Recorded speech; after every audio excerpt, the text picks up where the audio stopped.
Charsadda تانہ city کی S H O روحان زیب خان نے بین صوبائی کار لفٹر گروہ کے سرغنہ سمیت دیگر ملزمان کی گرفتاری اور ان کے قبضے سے چھینی ہوئی گاڑیاں برآمد کرنے کے حوالے سے پریس کانفرنس کی۔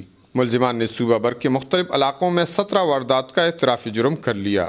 سٹی پولیس اسٹیشن میں پریس کانفرنس سے خطاب کرتے ہوئے انہوں نے کہا کہ گروہ کے 2 کار لفٹر ولایت اور حیدر علی پہلے گرفتار کیے جا چکے تھے، جنہوں نے موٹر کاروں، ٹریکٹر ٹرالیوں اور موٹر سائیکل رکشوں پر مشتمل 17 گاڑیوں کو زبردستی چھیننے کا اعتراف کر لیا تھا، جبکہ انہی ملزمان کی نشاندہی پر نصرت خان عرف ایس پی ریاض کو علاقہ عثمان زید سے ایک چھاپے کے دوران گرفتار کر لیا گیا۔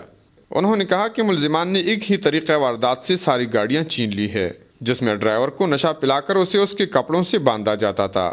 ایس ایچ او روحان زیب خان نے مزید کہا کہ کار لفٹر گروہ کا دائرہ پوری صوبہ خیبر پختونخوا تک پھیلا ہوا ہے، جبکہ ملزمان نے صوبہ پنجاب کے ضلع اٹک میں بھی بعض واردات کا اعتراف کر لیا ہے۔ ملزمان کا تعلق چارسدہ اور پشاور سے ہے، جبکہ بعض ملزمان کی گرفتاری کے لیے بھی چھاپے مارے جا رہے ہیں۔ کفایت اللہ، اے نیوز، چارسدہ۔